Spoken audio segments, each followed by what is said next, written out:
Well, all right, let's get going. Again, welcome to this MERC Teacher Retention Policy Seminar. We're really excited to have you here today and to talk about some of the work we've been doing and to get a conversation going about this really critical topic.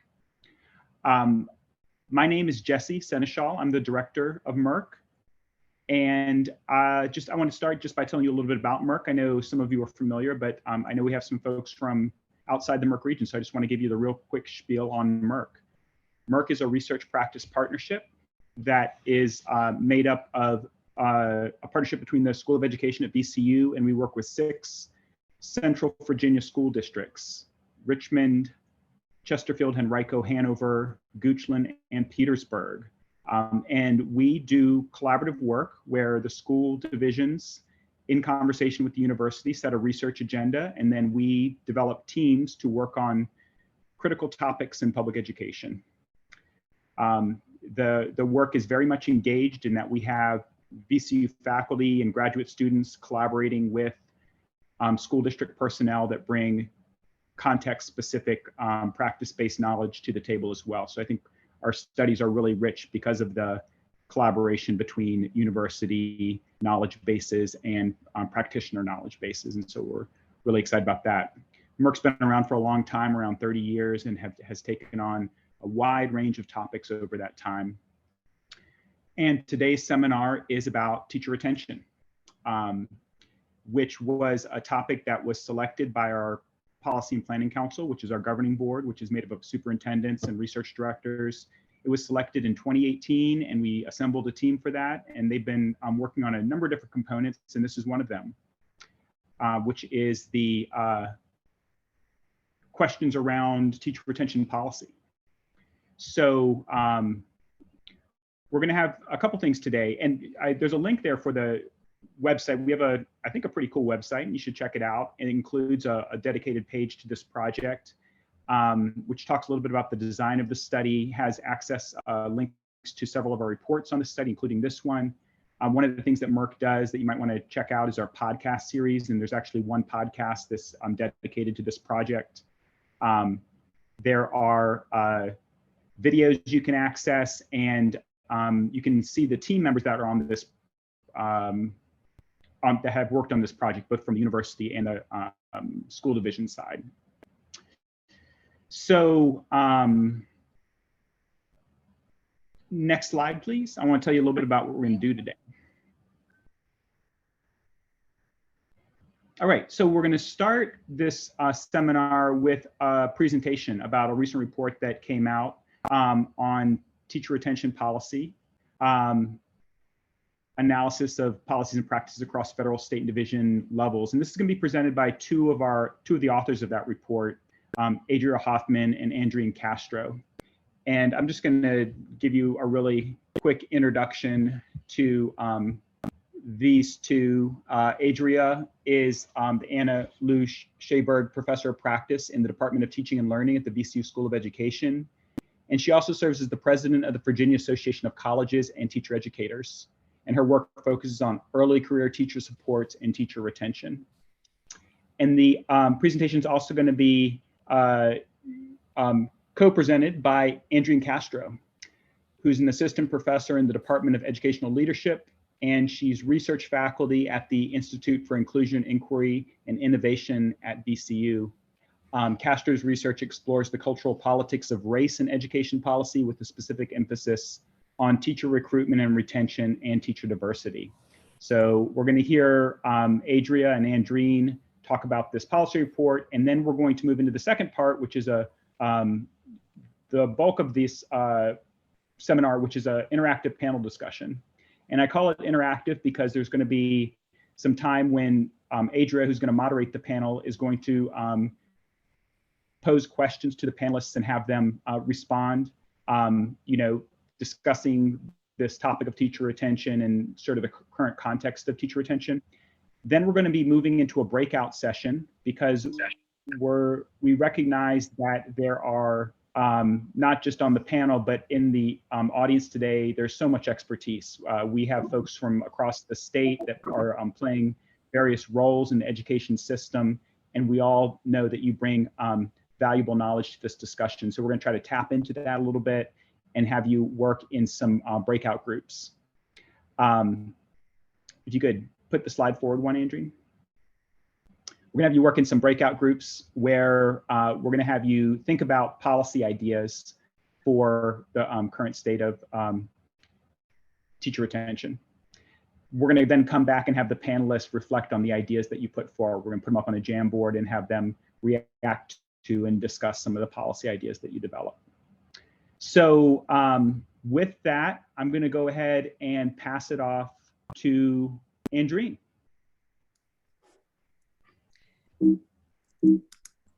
Thank you, Jesse. Welcome, everyone. Thank you for joining in conversation about our work today on teacher retention. As Jesse mentioned, we will share some information about the MERC teacher retention study and then engage in a discussion with you all about the state of the teaching profession and where we go from here. I also want to take this opportunity to acknowledge the other report authors, Dr. John Becker, Dr. David Naff, and Peter Willis and Andy Kane, who are PhD students and supported invaluable research support in their services.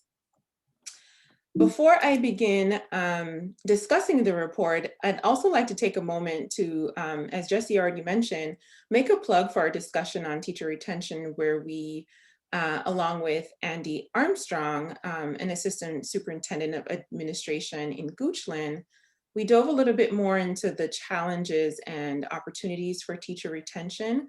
And you can find this episode on MERC's podcast series, Abstract. So just wanted to make an additional plug for this continued conversation around teacher retention. So as many of you know, the teacher shortage problem is not just a Virginia problem. It is a nationwide issue that is a concern for many school districts.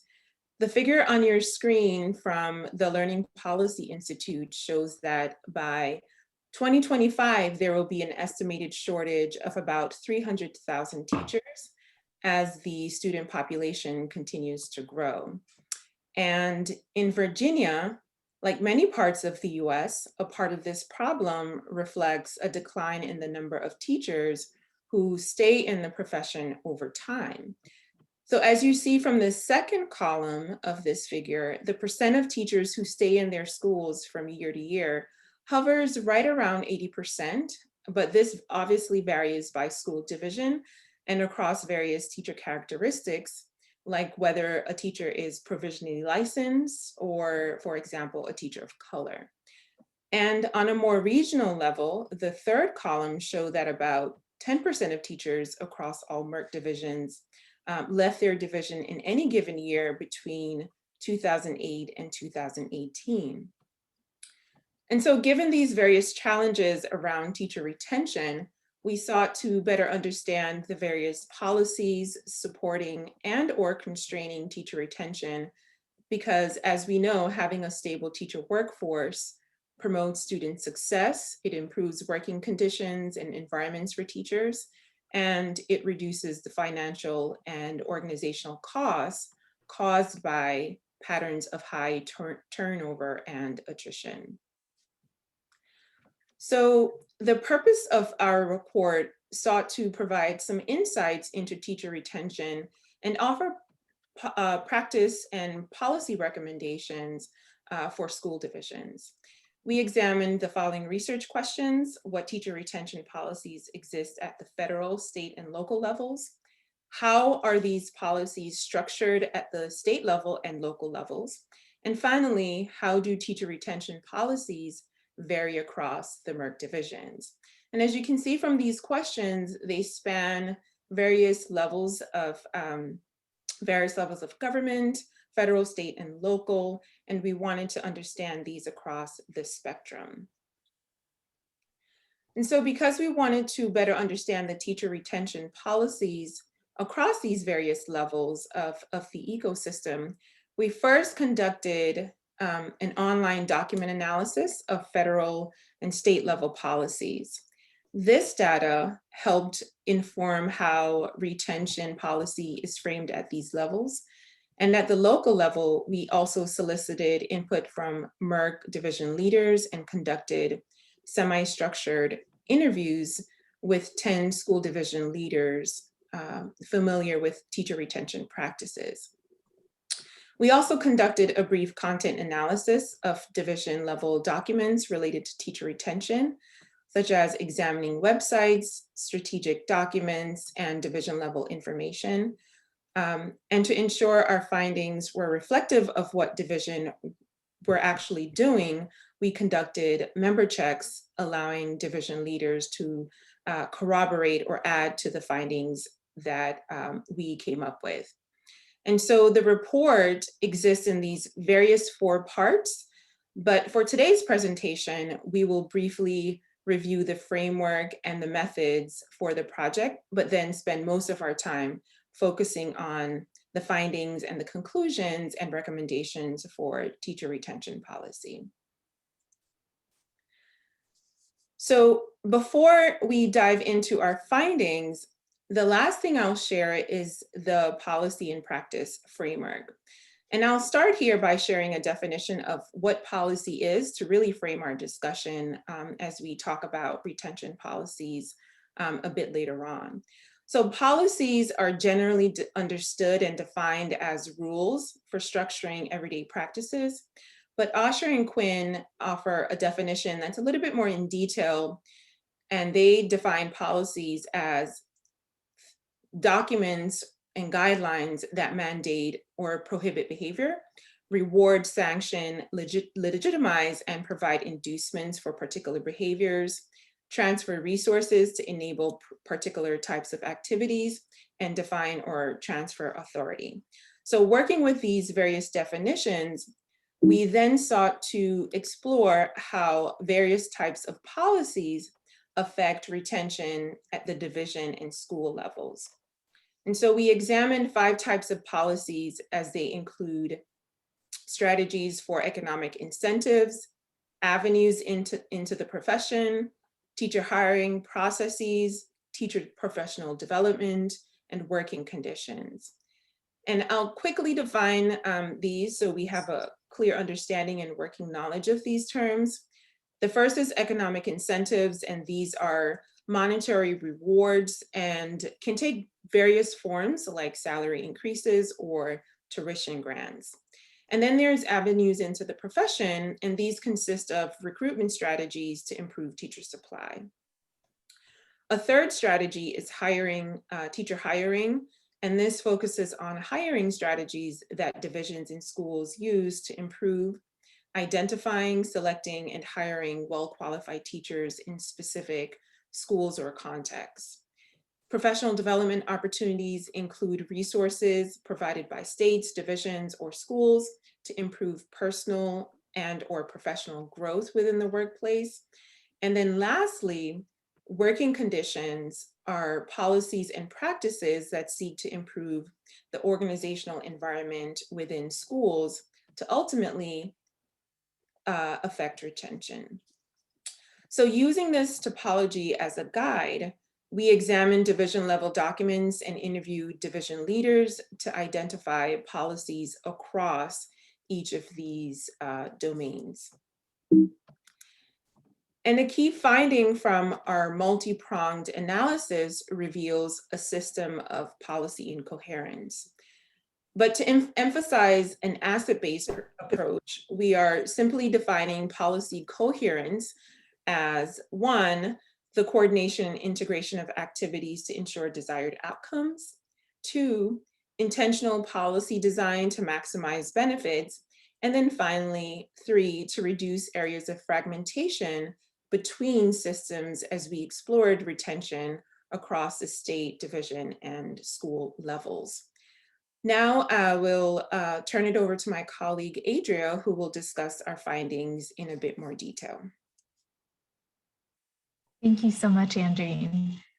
I want to focus on something that came to light, particularly during our focus groups and interviews around policies and practices. So when we asked various members of school divisions to give us some information around, district and school level policies, what were often described were practices. And I want to make this distinction soon because I think that this helps us to understand what we're saying about incoherence. So policies, we're thinking about that systems level. We often find policies that are codified, they're written down. So when there's a change in personnel, there's still a history of what's happened. There's evidence of impact, program evaluation data, for example. Practices are often more site-based, they're varied, and they often don't have a history of program evaluation or evidence of impact. And the thing is, in Virginia, we know that a lot of what we do in schools is very site-based. And there are a lot of good reasons for that site-based practice. But what happens in reality is that we focus so much on the context and helping teachers understand the context that what we think of as teacher retention policies, including teacher onboarding, induction policies, mentoring, and coaching, what we think of in that way often could be better described not as policies, but as practices. So I wanted to take a moment to talk about that. It's critically important that we think about this distinction because we found schools that adopted certain practices that could be scaled up to a division level. And by scaling them up, they could guide more effective retention policy. But we identified very few division level policies that outlined general guidelines for addressing and solving teacher retention across divisions. Instead, our findings indicate various building level initiatives or division level practices that directly and indirectly focus on retention. For example, building level practices might be teacher appreciation and recognition events. They might be designed to improve teacher morale. We also found lots of acknowledgement that principals actively sought to improve school culture and climate by strengthening organizational practices and accessing division level support. Efforts to reduce class size and manage workload were noted as other school level practices intended to improve retention. In theory, these practices should influence retention, but we didn't find systematic data collection or analyses that could inform policy. Without this ongoing feedback, school leaders may risk enacting retention practices that have little effect on teacher retention. Next slide. I just want to take a minute to think about how this impacts this three-dimensional teacher policy typology framework. I am so sorry. Apparently we have strong opinions in the background. So a few examples of a school level practice or policy as we think about that distinction. Some of the buildings in the MERC divisions provide on-site childcare. There might be focus on avenues into the profession like Teachers of Tomorrow program in specific high school buildings. Professional development, there might be building level cohorts that move through national board certification together. We might also think about working conditions like differentiated workload, fewer preps, or at the secondary level, when teachers are teaching multiple different class sections, principals might make individual choices to say, you know what, we're only going to have them work with one collaborative teacher in inclusion settings rather than if they're teaching 5 or 6 classes, collaborating with 5 or 6 different teachers. Next slide. So we're going to move into some of our policy recommendations because I think this is where so many of us really want to get to. What can we actually do to improve teacher retention, particularly since part of the shortage is not just the pipeline into the profession, but really retaining and strengthening the teachers we have. So a few recommendations from our report: reallocating funds that might be spent, for instance, on expensive recruitment, and reallocating those funds to support teacher residency and grow your own preparation pathways. Redesigning and funding comprehensive induction programs, meaning multiple supports that have additive benefits. Incorporating racial and ethnic affinity groups to support teachers of color, and addressing organizational challenges to improve working conditions. Next slide.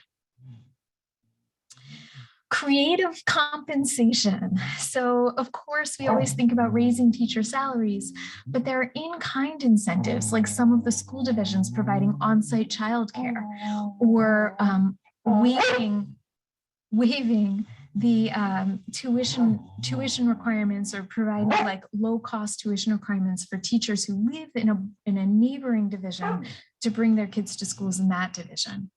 Career ladders and tailored incentives to career stages are also specific ways that we can improve teacher retention. Next slide. So rethinking this entire approach, we need to incorporate a systems-based lens to retention, and we need to include in there examination of barriers for teachers of color, because we do know that at years 3 and 5 in Virginia, we see a significant difference between the attrition rates of teachers of color and white teachers. We need to adopt an equity-focused approach to human resources and professional learning. We also need to ensure that principals have division-level support and capacity to improve school climate and teacher retention. We need to scale up and contextualize what works well at the building and site-based levels. And I think this is where I turn this back over to my friend Jessie. Is that right?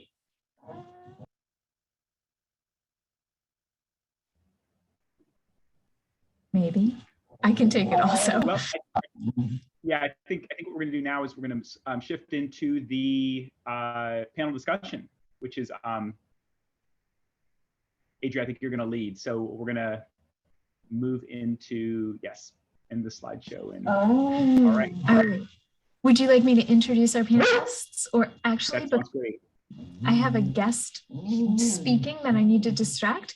Would you be willing to introduce the panelists, and then I'll take over? Sure, that sounds good. All right. So just to, so Adria will be moderating the panel. And as I mentioned earlier, although some of you logged on a little bit later, she is the Anna Lou Schaberg Professor of Practice in the Department of Teaching and Learning at VCU, and also the President of the Virginia Association of Colleges and Teacher Educators. Andrea Castro, who also co-presented with Adria, is an Assistant Professor in the Department of Educational Leadership and Research Faculty at the Institute for Inclusion, Inquiry, and Innovation at VCU. Castro's research explores the cultural politics of race and education policy, with specific emphasis on teacher recruitment and retention and teacher diversity. Also on the panel, we have 3 amazing panelists. We have Shane Riddle from the Virginia Education Association. Shane's a 20-year professional labor union organizer with exceptional experience in lobbying and political action. Riddle currently serves as the Director of Government Relations for the VEA and has served in this position since January 1, 2001. Riddle previously enjoyed working as the legislative and political director for the Louisiana Association of Educators, as an organizational development specialist with the Texas State Teachers Association, and as a staff field organizer with the Kentucky Education Association. Riddle has an unwavering passion for the labor movement, advancing the cause of public education and protecting the rights of teachers and school support staff. His proven track record in political organizing and policy work on the gubernatorial, state legislative, and school board levels has provided him with a vast amount of experience in his field. Riddle holds a Bachelor of Arts degree in labor studies and a certification in organizational development. Wow, very happy to have you here, Shane. Thanks for joining us. Dr. Missy Hill, our next panelist, is Chesterfield County's new teacher support specialist. Chesterfield County Public Schools and working in the Office of Professional Learning. Dr. Missy Hill graduated from Clemson University with a Bachelor's of Arts in Secondary Education with an emphasis in English and a Master's of Arts in English Literature. She also attended the University of Richmond to earn her postgraduate certificate in Educational Leadership, and Virginia Commonwealth University to earn Doctorate of Education degree in Leadership. Dr. Hill taught English and served as the Dean of Students and Assistant Principal before beginning her current position as the new Teacher Support Specialist for Chesterfield County Public Schools. Welcome, Dr. Hill. And finally, Kathy Burcher. Kathy Burcher is the Senior Director of Government Relations at Advantus Strategies. Prior to joining Advantus Strategy, she served as the Virginia Deputy Secretary of Education in 2021, and Kathy previously served as Director of Government Relations and Research for the Virginia Education Association between 2016 and 2021. She also previously managed legislative affairs for the Virginia PTA, served 6 years on Virginia's Advisory Board for Teacher Education and Licensure, and held positions on the K-12 transition work groups for both Governor Bob McDonnell and Governor Ralph Northam. And most recently co-chaired the PK-12 Cross-Policy Alignment Subcommittee of the Northam's Administration COVID-19 Education Work Group. Kathy has an undergraduate degree in social science from James Madison University and a master's degree in education from George Washington University. She began a career working with special education students in Fairfax County. Welcome, Kathy. And I'm so excited to hear your the discussion that will follow. So I'm going to pass it back over to Adria. Thank you so much. So I'm going to ask a big open-ended question to start, and anyone on the panel can jump in and respond first. We're hoping to get a dialogue going. Why is teacher retention such an important policy issue within public education?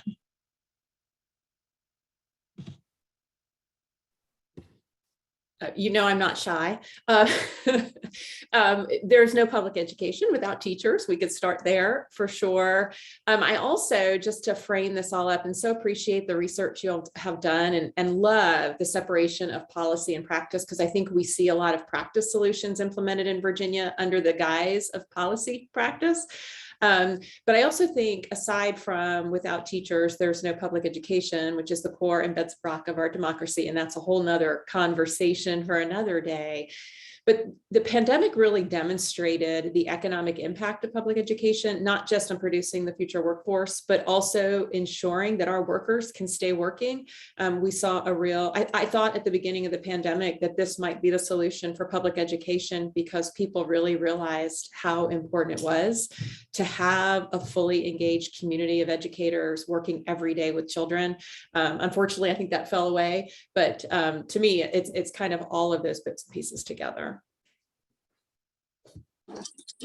I'll kind of jump on and add to that a little bit as we're thinking about keeping teachers in the profession. Obviously, in the report, you guys talk about the financial piece, but public education is where a lot of our students have their first exposure, sometimes to positive collaborative relationships or learning citizenship skills.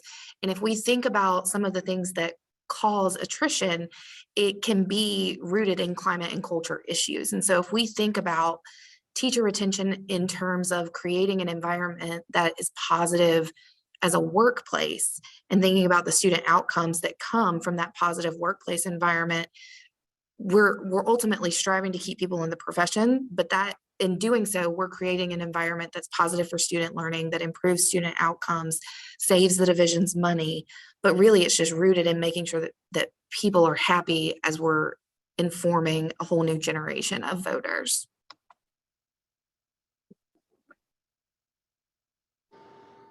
Shane, You're muted.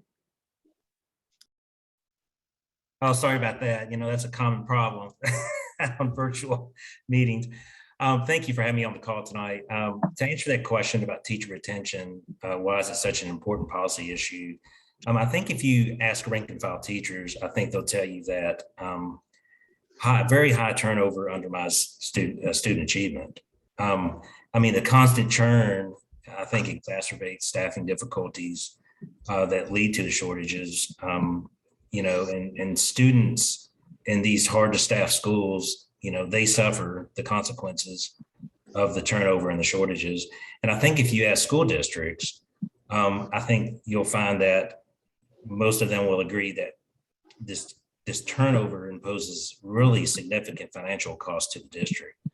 I mean, as far as hiring and training and recruiting, I mean, research shows that on the average, it costs about $9,000 per teacher in rural districts, districts that, you know, find it hard to raise tax revenue, are having this type of problem with the costs of the turnover and what it imposes on those school districts, and almost $20,000 in urban districts. So those are high numbers, and it continues to grow. And so I think, I think those are two of the most important factors that teacher retention, why it's such an important policy issue. Thank you. I'm going to follow that up by, oh, sorry, Andrean, jump in.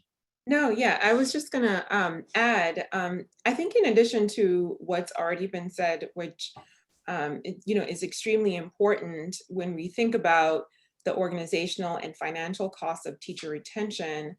As someone who studies policies impacting teachers of color and the issues of diversity in the workforce, I think it's important to underscore that, for example, as Adria previously mentioned, attrition rates for new teachers are alarming, and attrition for new teachers of color are also alarming, because as the data shows that by the third year of teaching in Virginia, 22% of Virginia's Black teachers exit the profession, and it's about 18% for Latino teachers. And this is significantly higher than the attrition rates for white teachers. And so as we think about teacher retention, it's also important to consider the reasons why teachers are leaving, and specifically around teachers of color, and consider barriers like the licensure and certification process, unsupportive, isolating, or hostile working environments, the presence or lack of mentorship and support. And regardless of the reasons, I think it's important to enact strategies and policies and practices that really address the unique needs of teachers, teachers of color experiences and the needs within the workplace.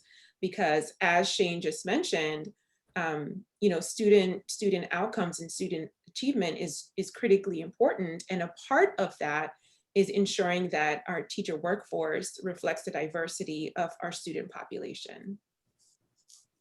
I wanted to add a little bit to that. In Virginia, obviously we have like a state code and we have regulations from the VDOE around our mentor programs. But if we lose the veteran teachers, or we lose, teachers by year 5 who could be positive mentors, who have the ability to support our new teachers in a community where maybe they don't have experience with the students or the families from that background. As people are leaving, we're losing institutional knowledge. And so some of those things that already exist in, our state codes, it becomes far more complicated to make those things happen in an effective way, because we're not able to retain the teachers who would be the best supports. And I'll add on just a little bit to that, because while the word mentorship does exist in state code for both principals and teachers, it's what's really happening and what are we attaching to that. And we often find paper compliance, frankly, you got to assign someone because that's what we have to do.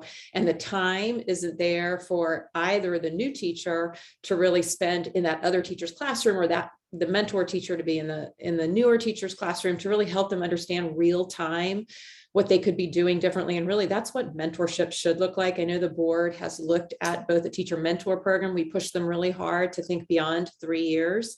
We have evidence that at that 3-year mark, the percentage of teachers who leave the profession, but we have a big tick up again at the 5th year. And so ensuring we have those stable mentorship relationships. And then the other piece of this, the Code of Virginia requires that principals have a sustained mentorship program as well, but it's never been funded or any real regulatory implementation. And again, the board has looked at that. And if there are any principals listening in, I'm sure they're shaking their heads going, yes. I mean, as much as we have a teacher shortage, we have an administrator shortage as well. And oftentimes we are putting folks into administrative positions that need that additional help and support so that they can then be true instructional leaders in their buildings. So it's just this cycle that we are in Virginia and nationwide. I mean, every time I talk about the issues we have, I remind folks it's not just Virginia, it's nationwide. And unfortunately, I do think the pandemic has put us backwards in a lot of ways. So a lot of work certainly to do.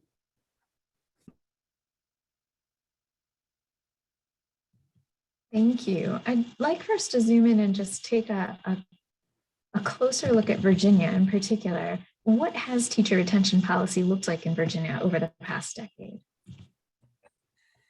Well, I'll start on that from our perspective, of course. I mean, and I think it's more of a problem on the state level. And I would say that even though we as a Commonwealth are trying to address the problem, we have not done much over the past decade to solve the problem. I think that local districts are trying to, but without state support, I think it's hard for them to do that. We still have a cap on support positions. We're moving very slow to get teacher pay to the national average. We continue to fail in providing true teacher mentorship programs that are prescribed by the standards of quality that we have not funded properly. And we haven't done much in the way of respecting teachers and holding them up as the professionals that they are. And so having said all this, there was a recent program by the Northam administration, I think maybe in late December, that allocated $12 million to a variety of programs for teacher recruitment and retention. It really targeted like 20 school divisions with high percentages of professional licensed teachers. But even this program at $12 million is just a drop in the bucket compared to what we need to do as a state to solve the teacher retention problem. And, like lifting the support cap is major, making sure we get our teachers to the national average is a major step. And funding some of those teacher mentorship programs and administrator mentorship programs is very vital. I'll add on a little bit there. I mean, that $12 million was federal funding that was allocated. So again, that even has a life cycle. The federal funding, that was ARPA funding, if I recall, so out through fiscal year 24, school year 24, 25. And so even that long-term investment is something we've not put in place. I will say we have seen over the last, I would say 8-ish years, picking at the edges, a more of a focus on diversifying Virginia's teacher workforce, recognizing some of the systems, not all certainly, but some of the systems that are in place that keep minority teachers from entering the profession. I can get on my soapbox and jump up and down and say, I believe many of them were put there purposefully. And we are trying very hard to break those down, but they are embedded inside of many of the structures and systems we have across the Commonwealth. We're starting to collect better data across the Commonwealth again, including exit data. That was going to be a big Yahoo. We're going to find out why teachers are leaving. And yet we still haven't rolled that out in a way that is effectively collecting data. The state has certainly looked at grow your own programs. We have a lot of them across the Commonwealth. I would love an audit of those programs. We haven't done that yet. Instead, we keep trying to pluck away with a very narrowly focused approach that the General Assembly is willing to fund on grow your own. So there's a lot of work. And it's interesting too, when you think about working conditions, we have a working condition survey in Virginia. The VEA championed that legislation a few years ago, but it's been embedded inside of the school survey that goes out every year from DCJS around school safety. And so we're not really separating out that data in a meaningful way. So I think there's a lot of really good intention, but ultimately this is a very expensive problem to fix that's going to take, and I've said it, we have, and for those who work in licensure, we have accreditation problems with the accreditors for our teacher preparation programs. And so the ability to innovate or try new things can oftentimes come to hit you on the reporting side around non-completers. And you get kind of get dings for that. So I had always said that, we need to get folks around the table to just really hash this out. And it's not just going to be in-state folks, because many of these problems exist with our national partners as well. But a lot of work to do. And again, we've started some things in Virginia, but it's just the perseverance to continue to use things for which they were intended, as opposed to just one more thing. I'll jump in. I am newer to the table for these kinds of discussions, but so I've been sitting in this position. This is my second full year. And while data exists, I'm sure that it's floating around in all of its beautiful, beautiful spreadsheets. a lot of times data is just not super accessible, even within, your division, the different departments, and I'm just making this up, but professional learning to HR, for example, being able to fully identify who was hired and when they were leaving, much less why they were leaving, is not always a simple task for a larger division.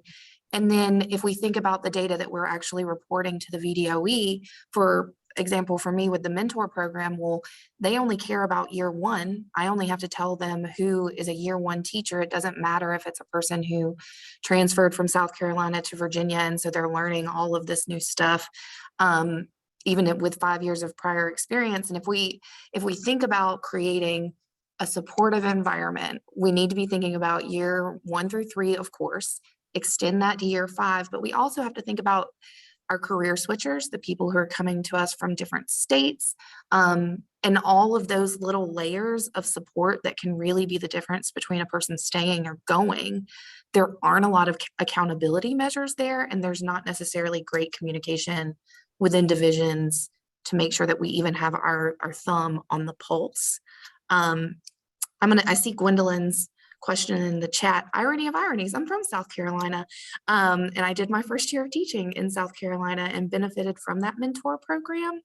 I will say that just as a person who has to facilitate a mentor program for 67 site locations, it would be really nice to know that the things that I'm doing are aligned with VDOE expectations, and that if a person got trained in my division and they moved to Hanover, that they could be a benefit to Hanover at some point.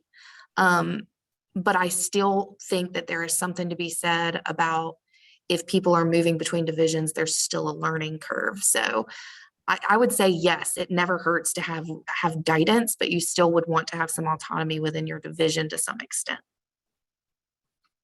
I'll just add to Gwendolyn's question. I definitely agree that one advantage is that the state could provide technical and financial support to divisions, and so that divisions don't feel as if they are left to do this sort of mentor training on their own. And it requires resources and capacity, and we know that this is inequitable across divisions. So I will say that is one advantage. But to Missy's point, you do lose the uniqueness and the varying characteristics of divisions if you kind of standardize mentor training. That's particularly important for example, a teacher who is moving between a rural district and an urban district, and the various needs and student populations that division might serve. And I'd love to just underscore for just one moment, Kathy, what you said prior regarding the various surveys that are being collected, the data that's out there, the auditing. And I think it's important because it's connected to our key findings around the report. Although our report is focused on policy coherence, I'd like to underscore that we also need data coherence, right? So how are we using the data, and is it coherent across? Because we can have 50 different things being collected, but if there are no systematic ways that we're analyzing and using the data to inform more equitable practice and supporting teachers, then it becomes this incoherent system as well. So I like the fact that you talked about the data that's being collected and how it contributes to the incoherence element.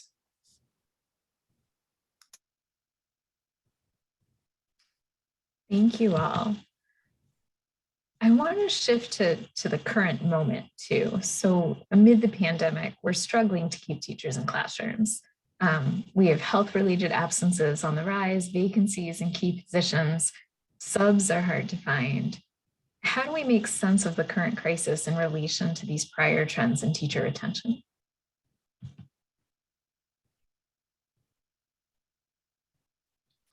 I don't know that I have an answer for you, but and not that you all, folks who work in this space, I do not recommend this practice. But from time to time, I Google teacher shortages, just Google that. And you get the top news stories on kind of what states are doing. And during the pandemic, I used to think we could fix this through both recruiting, retaining, strong mentorship programs. I am very worried now that we have created an environment for educators, not just teachers, but everyone who works in our K-12 system, frankly, and beyond, but we're focusing on K-12 today, that will make this no longer a place where folks are even considering working. So super concerned about that. So today's highlights from the teacher shortage Google search.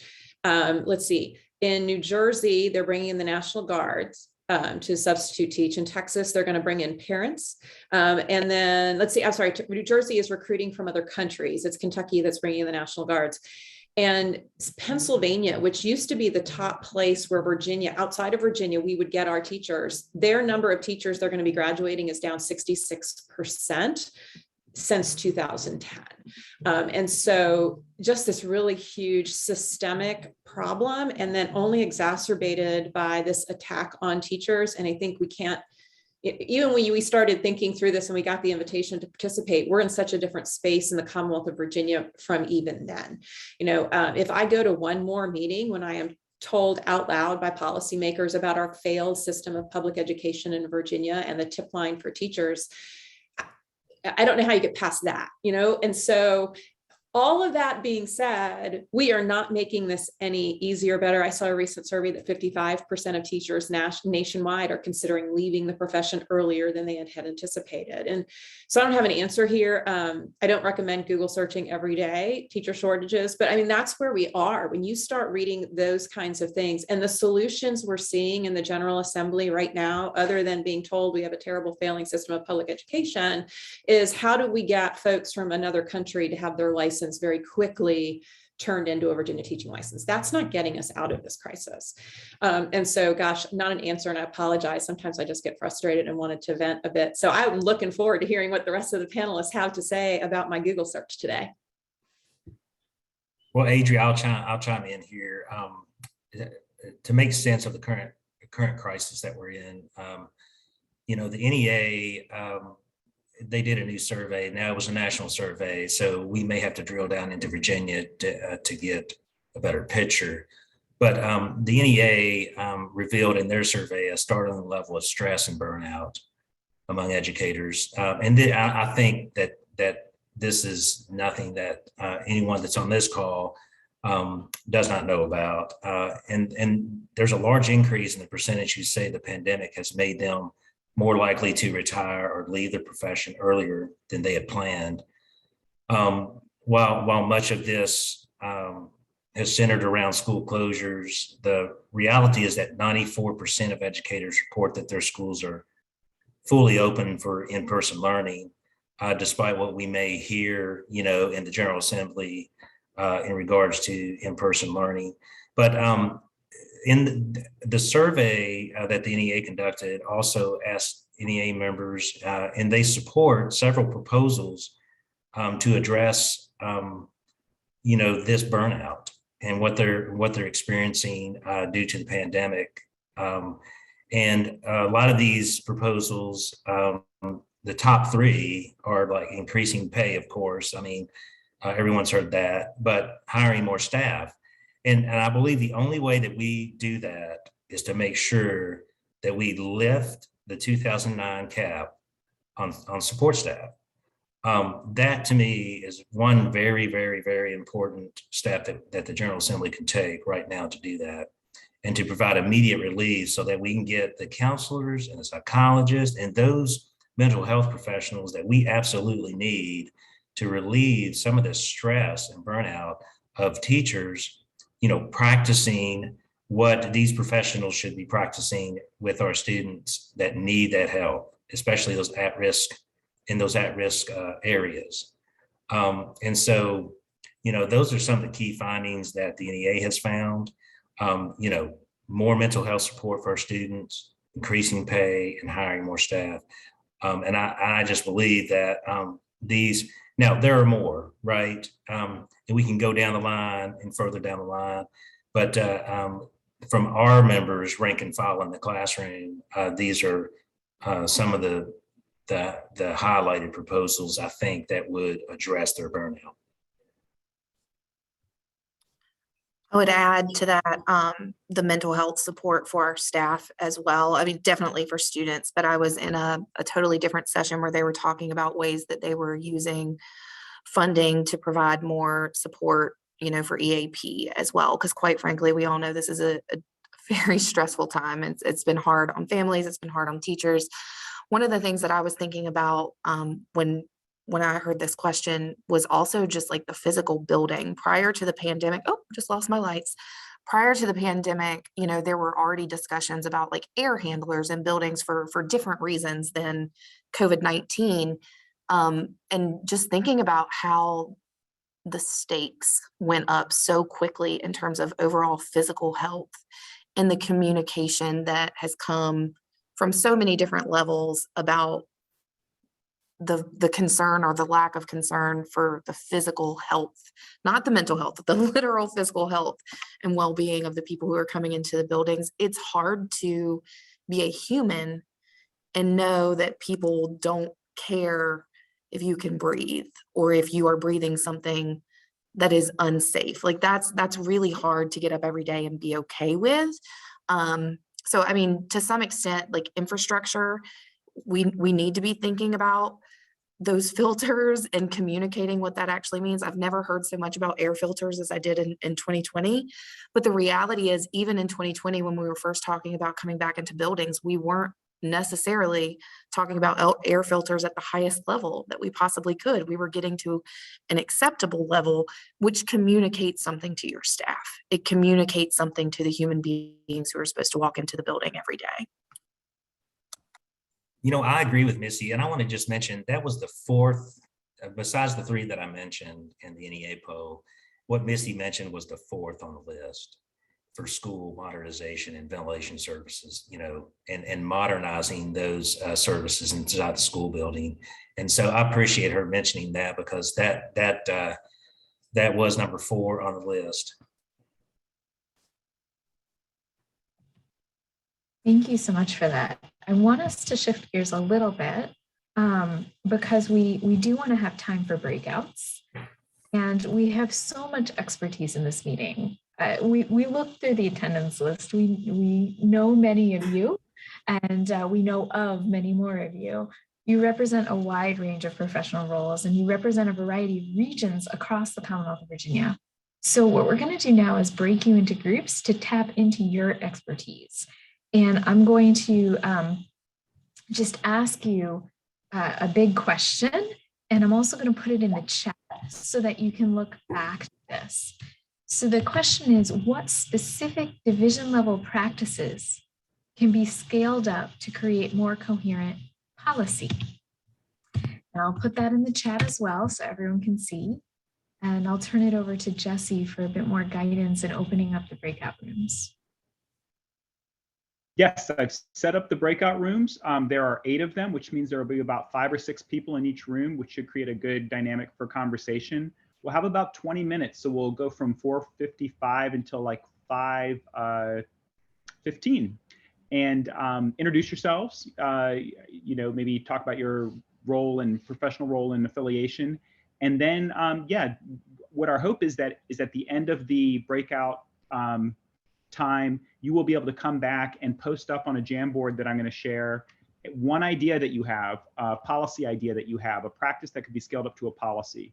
And then we're going to get the panelists to reflect on some of the ideas that are shared and see like what the feasibility of some of these ideas are, and how we might then we're going to close with a conversation around action. What can we all do as we leave this meeting to make some of this help some of this move forward? So I'm going to go ahead and open the rooms now. Welcome back. I'm going to post a link to a Jamboard in the chat. Hopefully this works. First time I've done this in a meeting.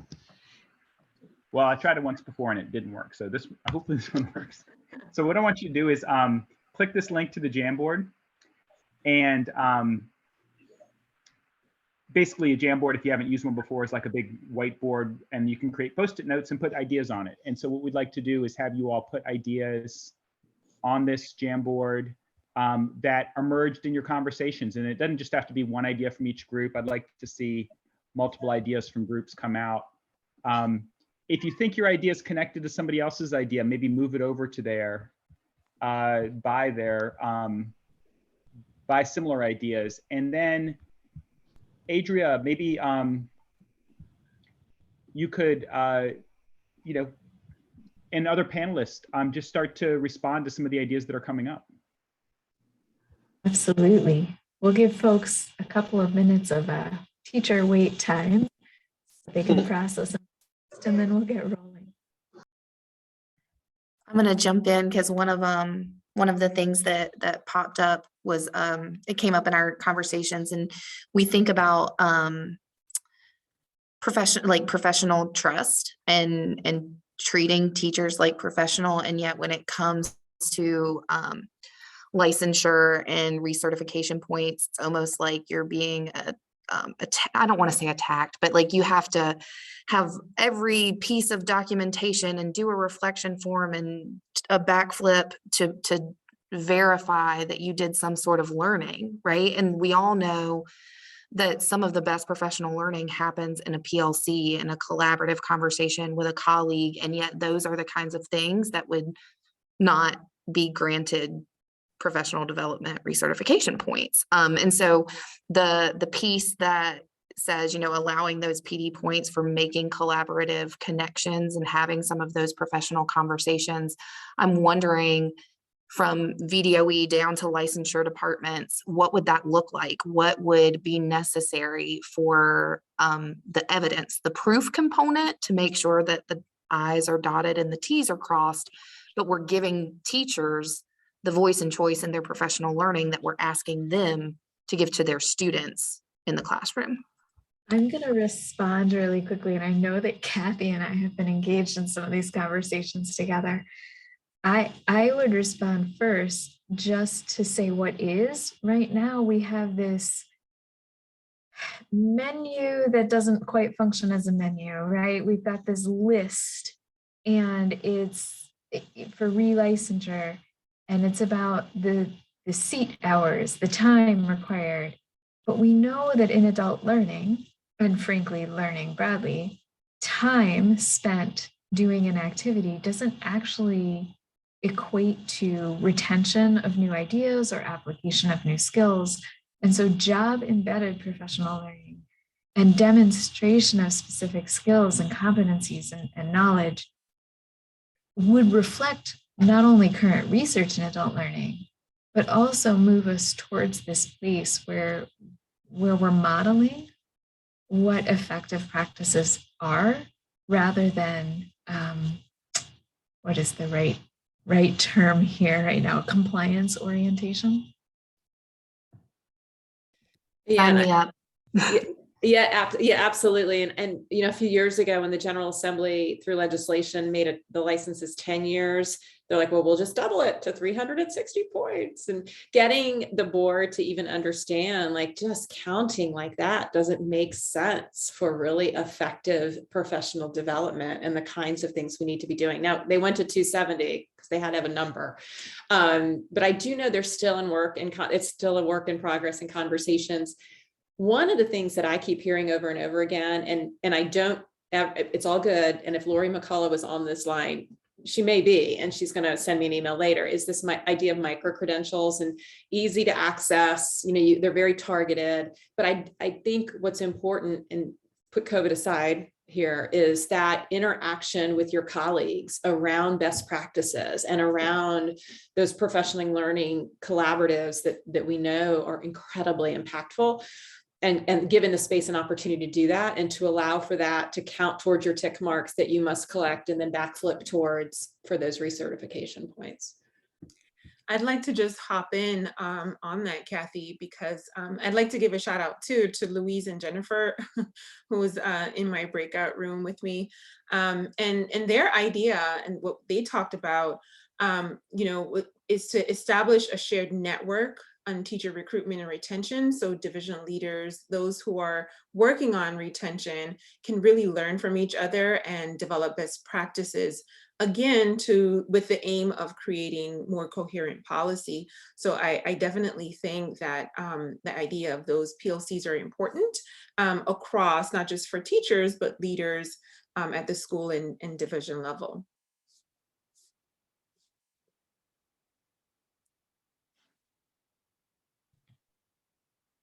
I'm looking back at the Jamboard to see what else is jumping out. I do see, and I'm going to kind of give a shout out to the group I joined. There's a question here: how can we show teachers they're cared for and needed in our school division? And this idea of treating people like human beings, that we treat people humanely and with dignity. Those relationships really came out also in our small group. And we wrestled with the question then, what are policies that can constrain or strengthen relationships in a building? And I'll share with you the thing that came up immediately as Karen was talking in the group, and she gave beautiful examples from her experience as a kindergarten teacher all the way up through working on a school board. That relationships matter and time for relationships matter. And my response in the moment was, I'm thinking about policies at the division level, like a principal can only be in a school for so many years and then we must transfer them. That seems to constrain what we know, right? And Andrene, thank you. We know that principal stability actually leads to greater retention. So that would be a division level policy, maybe even scaled up to state level if we can, to say that that is something that matters.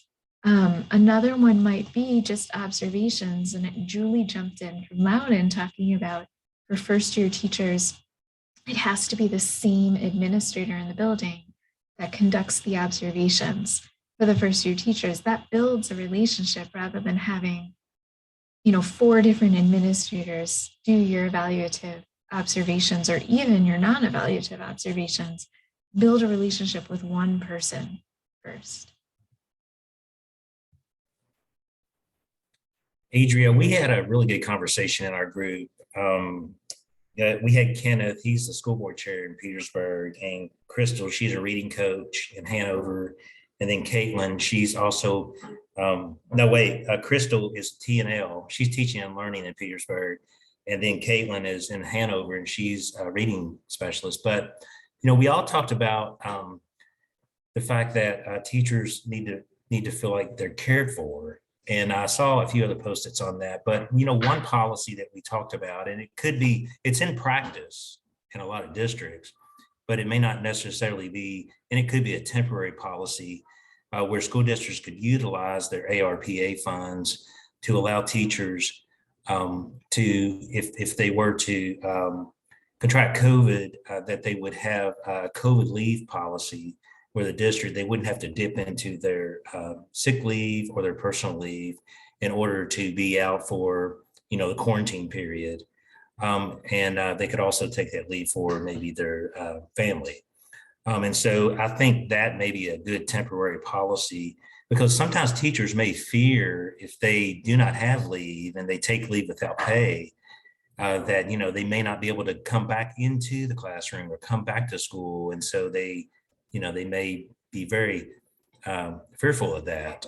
And so I think maybe that could be a very good temporary policy. And I believe the school board chair had mentioned that they have that policy too there in Petersburg temporarily.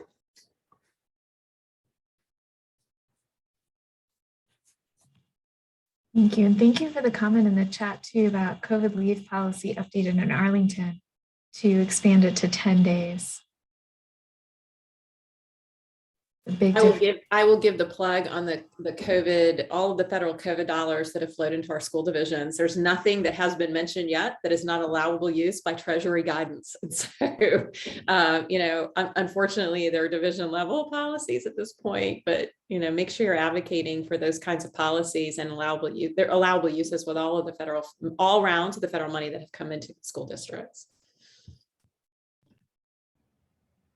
I'm just going to jump in real quick. We're wrapping up on time. We've got a few minutes left until 5:30. I posted a link to an evaluation in the chat if you want to fill that out. We really appreciate you coming. We'd welcome any feedback. We're going to try to run more of these seminars. It's the second one we've had, but MERC is going to have a series of them through the year. So we'd really like your input.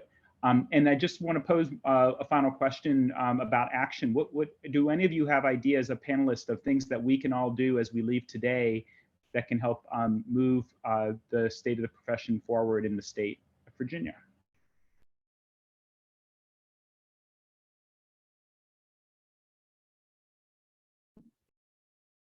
Again, never shy. Stay in your profession, number one, you know, and support each other, not just through COVID, but continue to. That's kind of one side of this, just in the, got to make a shout out for please. You know, we need really good folks in all positions in our school divisions. I would encourage you to engage with the policymakers in your division, but also at the state level, but the Board of Education, if you haven't read some of the work they've been doing around changing staffing standards and mentorships, make sure you're engaging in the app. And I tell people all the time, in the absence of good ideas, they make, not the board necessarily, but folks, policymakers sometimes make stuff up that they've come up with. So stay engaged with those folks at all levels. I personally missed the big PR campaigns, and I froze. I missed the big PR campaigns that used to be nationwide, really, that spoke that spoke to people so clearly, how the critical work that is done by an educator. And we just don't see that anymore. We see so much negative news where we know it's not all true. It's just, well, what they call it news. But I would love to see a great campaign on just the positive nature and the impact of a teacher. And I will say, Karen, to your point, the virtual environment is one advantage, and I hate to use that word and think about it that way, but you know, our ability to connect online, I think, is something that has come out of this that can create those stronger relationships, shared networks, exchange of information, that is critically important to ensure that we know what divisions are doing that are working, because we know divisions are doing really good things in schools. And so learning from those divisions is key. Don't feel badly about saying that the virtual has advantages. It does. And I was thinking about that. One of the sticky notes asks about creating a more equitable environment for teachers to have access to professional development. And we know that, you know, smaller divisions, more rural divisions may not have the number of people or the number of, you know, whatever that bigger divisions have. And it would be interesting to see how we leverage or could leverage our virtual world to create more access to support our teachers so that they didn't feel like those opportunities didn't exist.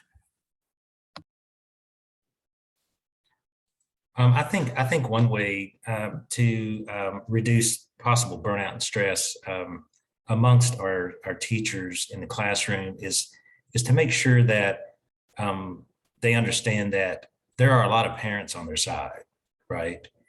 And there are a lot of parents that want to work with them. And I think to our teachers, I think it's a very good time for maybe the VEA even and the PTA to join together and say to the parents and the teachers, you know, these are ways for us to come together, and we will educate you on ways. And, you know, parents can be involved in the school board.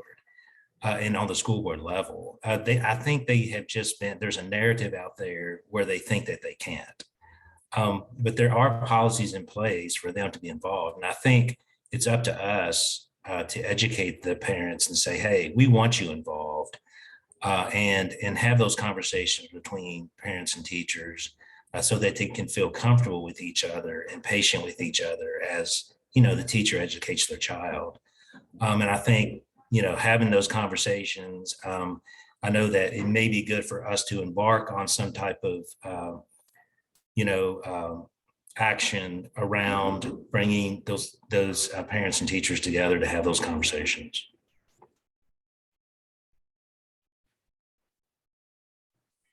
I think this conversation today was really great. I appreciated just hearing from everyone's different perspective. I think in order to move this forward at a state level, it would be great if districts could have like their HR personnel and those who are deemed, I guess, responsible for teacher retention and mentoring and support, to have them to come together as work groups, but come together representing their district and have them together with other districts so that they can have those conversations together. And again, it might be my naive experience, but I really don't see that communication in a district where the HR personnel and those responsible for those programs are having those opportunities for conversations. So perhaps if they had that opportunity to come together and then be with others across the state, they could learn from one another. In my experience with HR, especially I see Chesterfield and Petersburg, we were a part of RASP, which was the Richmond, it was the Richmond regions of your folks that are HR directors. And it was a really powerful group and we met regularly. I know there's also VASPA, which is a larger, but the RASPA, the region that's closest to the region that I was working in, was so powerful and great meaningful relationships and learning every time. I know that we probably could keep talking for hours. I want to give one quick shout out before I wrap this up. We do have two, actually we have more than two, but we have the two leaders on this call, Louise Porter and Meg Carnes of Reach Virginia. And Reach Virginia used to be known as the Teacher Induction Network. And they've really rebranded and are very much focused not just on induction, but on retention and just disclosure here. I serve on the advisory board, and we've extended this from Northern Virginia into the Richmond area. And I know that it's kind of an open invitation for folks who are working in professional learning spaces, really supporting teachers in those first few years to engage with others and have these kind of collaborative conversations. So if you're interested in learning more, I can certainly put you in touch with the right folks. But we are at 5 minutes after, and given the busy time frame that we are all, thank you, John, given the busy time frame right now, and given the fact that we all should rest and relax if at all possible, because we all work in education, I do want to wrap this up and just say thank you again, one, to Jesse for organizing this and making this such an interesting conversation. Thank you to Shane Riddle, Kathy Burcher, Andrea Castro, and Missy Hill for joining us today and for engaging us in some really fantastic conversation. And thanks to all of you. And with that, I will say good night.